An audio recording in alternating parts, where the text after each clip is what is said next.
Eh, Eh, no activo la cámara porque se me escucha como entrecortado y los escucho a ustedes entrecortados. No es que ahora sea tartamudo, sino es la conexión de internet. Miren, ya estamos llegando a la sección final del libro de Ezequiel, capítulos 40 al 48. Y honestamente, aunque me he perdido algunos estudios del libro, Ezequiel como literatura bíblica y revelación de Dios es sencillamente maravilloso.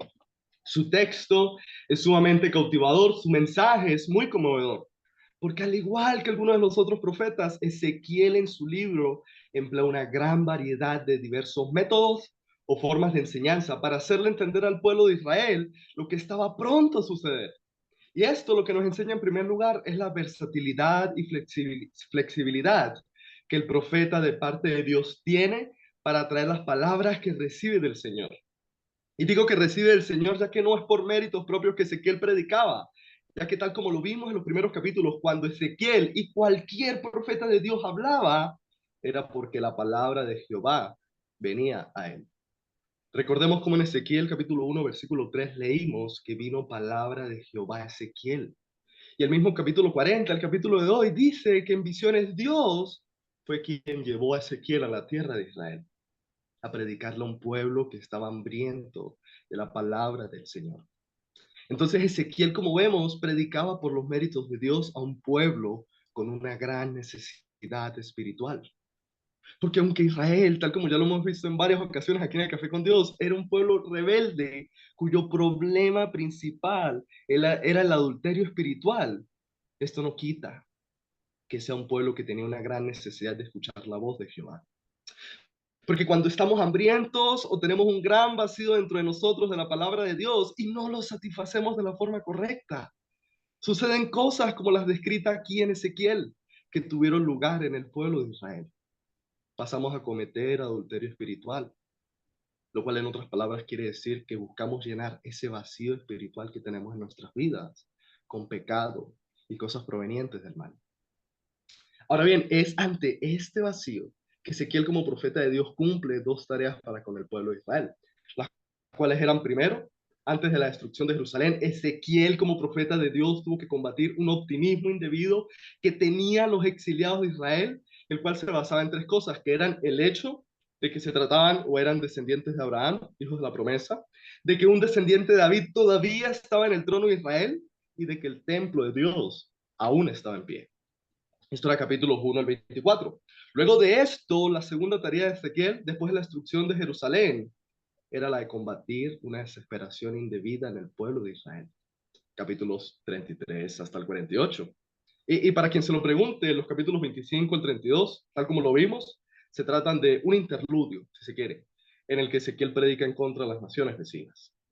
Ahora, con esto Ezequiel muestra la doble tarea de un predicador o de un profeta de Dios, la cual es consolar a los afligidos y afligir a quienes se encuentran cómodos con su vacío espiritual o condición de pecado actual.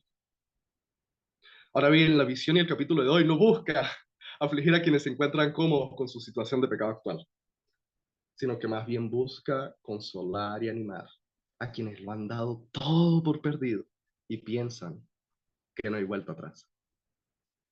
Capítulo 40 del libro de Ezequiel, versículo 1, comienza diciendo: en el año 25 de nuestro cautiverio, al principio del año, a los 10 días del mes, a los 14 años después de que la ciudad fue conquistada, en aquel mismo día vino sobre mí la mano de Jehová y me llevó allá. En visiones de Dios me llevó a la tierra de Israel y me puso sobre un monte muy alto, sobre el cual había un edificio parecido a una gran ciudad hacia la parte sur. Me llevó allí y aquí un varón, cuyo aspecto era como aspecto de bronce, y tenía un cordel de lino en su mano y una caña de medir, y él estaba a la puerta. Y me habló aquel varón diciendo: hijo de hombre, mira con tus ojos y oye con tus oídos, y pon tu corazón a todas las cosas que yo te muestro. Porque para que yo te las mostrase, has sido traído hasta aquí. Cuenta todo lo que ves a la casa de Israel. Bien, el comienzo del capítulo nos presenta a Ezequiel y al pueblo de Israel a 25 años de haber sido tomados aquella vez en cautiverio a mano de los babilónicos y a 14 años desde que la ciudad fue conquistada y destruida por estas mismas personas. Y como ahorita lo mencioné, Ezequiel tuvo la tarea doble en dos periodos distintos de su vida de predicar mensajes diferentes. En los capítulos 1 al 24, en sus primeros años como profeta de Dios, Ezequiel se encarga de predicar en contra de un pueblo rebelde, el cual creía que por ser descendiente de Abraham y linaje de David, el Señor habría de perdonar su pecado y habría de restaurar la antigua gloria de Israel sin que hubiese un cambio de conducta en sus vidas. De hecho, si leemos, por ejemplo, capítulo 2 del libro de Ezequiel, encontramos que el llamamiento del profeta de parte de Dios tenía por objetivo principal predicar juicio y arrepentimiento a una nación rebelde, versículo 3 del capítulo 2, de duro rostro y empedernido corazón, versículo 4, y que simplemente no escuchaba, verso 5, siendo de esta forma una atalaya que tendría que amonestar a Israel por su pecado, para que de esta manera no pereciera. Y eso lo podemos encontrar en el capítulo 3 de Ezequiel, versículo 16 en adelante. Sin embargo, después de la destrucción de Jerusalén y del templo mismo en el año 586, por ahí, Ezequiel se convirtió en el consolador de un pueblo abatido, afligido y desesperanzado por lo sucedido. Es por esto que la visión del templo que tenemos en el capítulo 40 era tan importante para Ezequiel e Israel mismo, ya que al no haberse arrepentido, aun cuando Dios muchas veces les advirtió acerca de las consecuencias que podía tener su pecado, y al haber presenciado la caída de su nación y de lo que ellos consideraban como la morada de Dios, Israel pensaba que el Señor los había abandonado, los había dejado por su horrendo pecado. Y la verdad es que hasta cierto punto esto fue así. En el capítulo 10 de Ezequiel estudiamos cómo Dios se había alejado de las maldades que imperaban en el templo y en la ciudad de Jerusalén por el pecado del pueblo, abandonando de esta forma con su gloria, y la palabra gloria de verdad que es muy importante en el libro de Ezequiel, la casa que supuestamente el pueblo tenía consagrada para él. En estos capítulos Ezequiel una y otra vez enseña al pueblo las abominaciones y maldades que estaban haciendo que Dios se alejara de ellos. Por ejemplo, capítulo 8, versículo 6 de Ezequiel, dice, me dijo entonces, hijo de hombre, ¿no ves lo que estos hacen? Las grandes abominaciones que la casa de Israel hace aquí para alejarme de mi santuario. Versículo 7, me llevó a la entrada del atrio y miré, y aquí en la pared un agujero, y me dijo, hijo de hombre, cava ahora en la pared. Y cavé en la pared, y aquí una puerta. Me dijo luego, entre y ve las maldades, malvadas abominaciones que estos hacen allí. Entré pues y miré, y aquí toda forma de reptiles y bestias abominables, y todos los ídolos de la casa de Israel, que estaban pintados en la pared por todo alrededor. Tanto en este pasaje como en otros parecidos de Ezequiel, Dios brindó razones sustanciales por las que debía abandonar el templo, ya que Israel se había corrompido más allá de toda esperanza. Y ante esta corrupción, el Santo de Israel no podía seguir habitando en tal lugar. Y esto, hermanos, nos deja ver lo fuerte que pueden llegar a ser las consecuencias del pecado. El pecado no es simplemente un pequeño error o una pequeña falla que cometemos en reiteradas ocasiones en nuestra vida, sino que más bien el pecado se trata de la separación producida a causa de la desobediencia del ser humano, como una consecuencia de la ignorancia y el vacío espiritual que se produce por la falta de conocimiento del mensaje de Dios y del Señor mismo. Los sacerdotes, por ejemplo, y quienes cometían estos pecados, desconocían que el Señor los estaba viendo. Ignoraban los mandamientos, ignoraban la ley, ignoraban que el Señor estaba ahí en medio de ellos. Versículo 12 del mismo capítulo 8, estas personas decían, el Señor no nos ve. Ellos ignoraban la omnipresencia del Señor y la importancia de mantenerse puros como hijos de Dios. Ahora bien, esto es interesante porque cuando en Génesis capítulo 1, y esto lo estudiamos, Dios crea los monstruos marinos y todo ser viviente que se mueve en las aguas, Él le habló a los mares. Cuando Dios crea las plantas, así como los árboles, Él le habló a la tierra. Pero cuando crea a los seres humanos, versículo 26 de Génesis capítulo 1, Él se habló a sí mismo. Y ahora, ¿qué pasa cuando sacamos un pez del agua? Este muere. ¿Qué pasa cuando arrancamos un árbol o una planta de la tierra? Esta muere. Ahora, ¿qué pasa cuando quitamos al hombre de la presencia?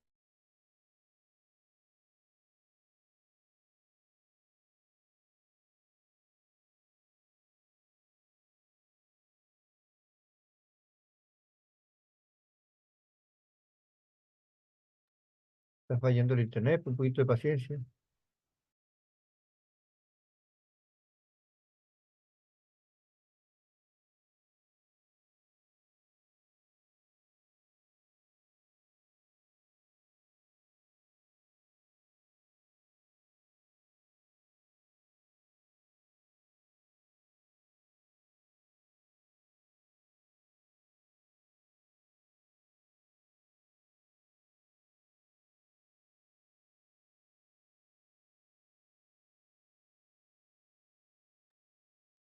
Se le cayó la conexión. Vamos a esperar unos segundos.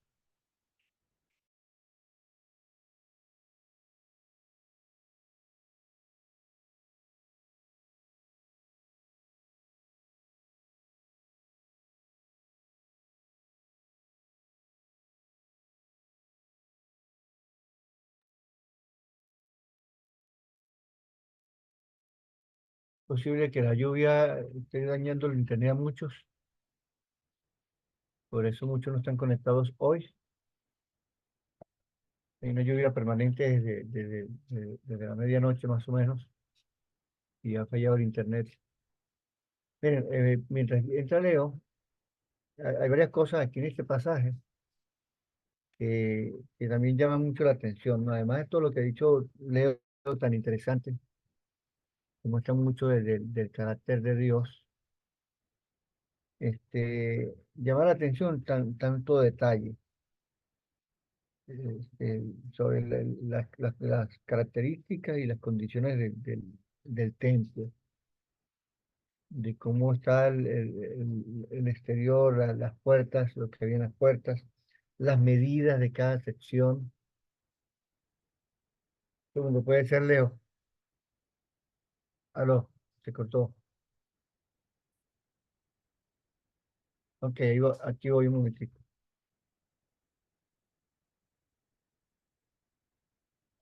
Adelante. Ok. Hermanos, Satanás no quiere que hablemos de esto, pero no importa. Palabra de Dios más fuerte. Como estamos diciendo, el pecado tiene como consecuencia final la muerte, la destrucción. La destrucción de Jerusalén y del templo es el resultado de esta separación. Y es ante esta separación que surge la desesperación. La desesperación de un pueblo que se preguntaba si había esperanza alguna de que el Señor volviera. Desesperación de un pueblo que se preguntaba si el Señor había abandonado al pueblo para siempre. Desesperación de un pueblo que se decía a sí mismo, ya no somos los escogidos de Dios. Pero es ante esta desesperación y las preguntas que constantemente se formulaban en Israel, nos muestran visiones de Ezequiel, un edificio parecido a una gran ciudad, versículo 2, versículo 5, versículo 22, versículo 40. Todo esto fue el objetivo de que se le contara todo el pueblo de Israel. Versículo 4, para darle esperanza de que así como todo este magnífico relato no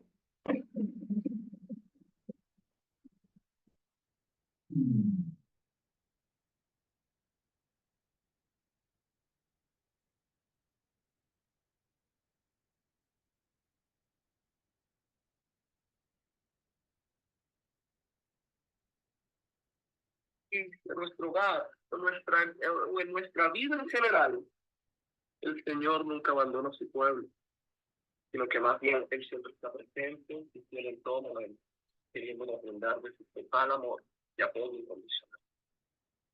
Somos nosotros más bien quienes nos alejamos de Él, trayendo muerte, destrucción y cosas malas en nuestra vida. El capítulo 40 de Ezequiel busca enseñar cómo Dios quiere en todo momento restaurar a su pueblo, restaurar a su nación santa, restaurar tu templo, restaurarte a ti, templo de Dios y del Espíritu Santo, levantarte y darte vida en esos momentos en que has perdido la esperanza, has perdido la convicción, has perdido la ilusión de que todo va a estar bien. Dios muestra a través de esta visión de Ezequiel, de esta gran ciudad, que quiere que su presencia habite de forma permanente en medio de su pueblo y enviar de esta manera grandes bendiciones a quienes forman parte de él. Pero para formar parte de él, del pueblo de Dios, tenemos que buscar de su presencia. Y esto, la presencia de Dios en el capítulo 40 de Ezequiel es bien interesante, porque el profeta, para demostrar su cercanía, pero a su vez lejanía de la presencia de Dios, emplea diferentes medidas y objetos para ellos. Tal como es el caso de las gradas y los peldaños en este capítulo. En el capítulo 40 vemos que conforme va avanzando Ezequiel en la visión, el número de escalones va en aumento. Versículo 26 dice que el número de gradas que llevaban a las cámaras del lugar santo eran de 7 peldaños. Versículo 34 dice que el número de peldaños era de 8. Y en el capítulo 41, versículo 8, dice que la altura de la casa era de 6 codos, lo cual equivalía a 10 peldaños. Con esto Ezequiel nos intenta decir que el adorador de Dios se encuentra cada vez a mayor altura y distancia en lo terrenal, conforme se va acercando a la presencia de Dios. Cercanía de Dios, pero lejanía del mundo. Asimismo, las medidas de la puerta de la ciudad y el templo, conforme vamos avanzando en el capítulo 40, cada vez se van volviendo más angostas. Versículo 21 dice que las puertas tenían 50 codos de ancho por 20 de largo. Pero al terminar el capítulo, la puerta del templo era de 3 codos por cada, más pequeña. Dando a entender así que cuando más cerca se está la presencia de Dios, tanto más estrecho es el camino que tenemos que transitar. Cercanía de Dios, pero lejanía de lo terrenal. Y esto pareció algo que Jesús dice en el Nuevo Testamento con respecto a las puertas. ¿Recuerdan? La puerta angosta o estrecha es la que lleva a la salvación, mientras que la puerta espaciosa o angosta o ancha es la que lleva a la perdición. Finalmente, el muro que se encuentra fuera del templo y el cual es medido también por el varón de Dios, versículo 5, tanto el capítulo 40 como el capítulo 41, muestra esa separación visible que hay entre la santidad del templo, de la casa de Dios, y la maldad del mundo. Pero ahora bien, todos estos detalles y muchos más que hay en estos capítulos, lo que quieren es demostrar la importancia que tiene la casa de Dios, el templo o ciudadela, en la adoración ante Dios. Hace rato lo mencionábamos que la vida del ser humano se encuentra en la presencia de Dios. La presencia de Dios, donde mejor lo podemos encontrar, es en su templo, en su casa. ¿Cuál es la iglesia en la actualidad? Porque la iglesia, hermanos, actualmente es la casa de Dios, es el cuerpo del Señor. Dijimos que si separamos al ser humano de Dios, este muere. Pero esto lo que significa es que si separamos al ser humano de la iglesia, la cual es el cuerpo de Dios, este muere. Muere, mis hermanos, debido a que el desarrollo espiritual del ser humano, del cristiano, no surge de una búsqueda aislada ni individual, sino que más bien la madurez espiritual se alcanza a través de las relaciones y de la vida en comunidad. Es en la iglesia, mis hermanos, la casa de Dios, donde el ser humano puede alcanzar las bendiciones del Señor, formando parte de ella, no lejos de ella. Porque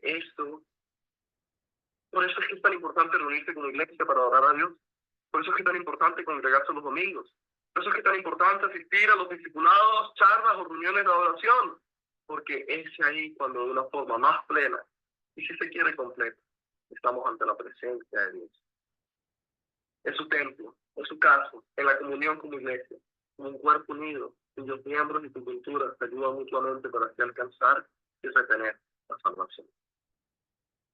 El mensaje final con todo esto, mis queridos hermanos, con este capítulo lleno de detalles, visiones y una esperanza restauradora, es que comencemos, si aún no lo hemos hecho, a involucrarnos más como iglesia, a ser miembros más activos, cada vez más participativos en el cuerpo del Señor, poniendo nuestros dones, talentos y habilidades al servicio de Dios.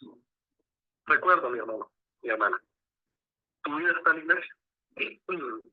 No la menosprecies, no la rechaces, no la abandones ni la dejes, sino que más bien procura con tus ojos, tus oídos, tu boca y tu corazón, al igual que se queda en el versículo 4 del capítulo 40, con todo lo que tú eres y todo lo que tú tienes, servirle a la casa de Dios, donde encontrarás vida en abundancia y mucha, mucha bendición.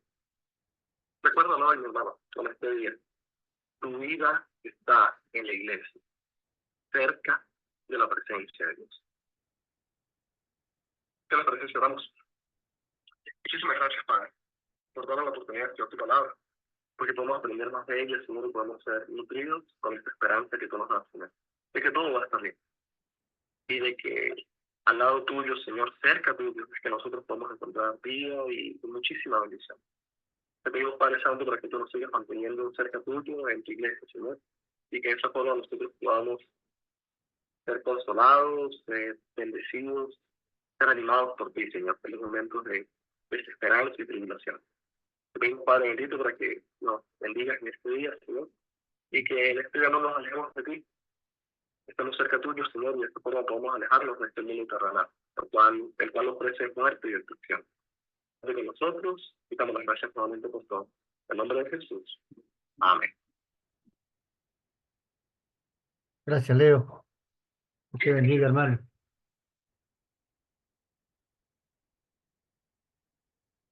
Bueno, hermano, gracias a Dios Leo pudo dar su charla.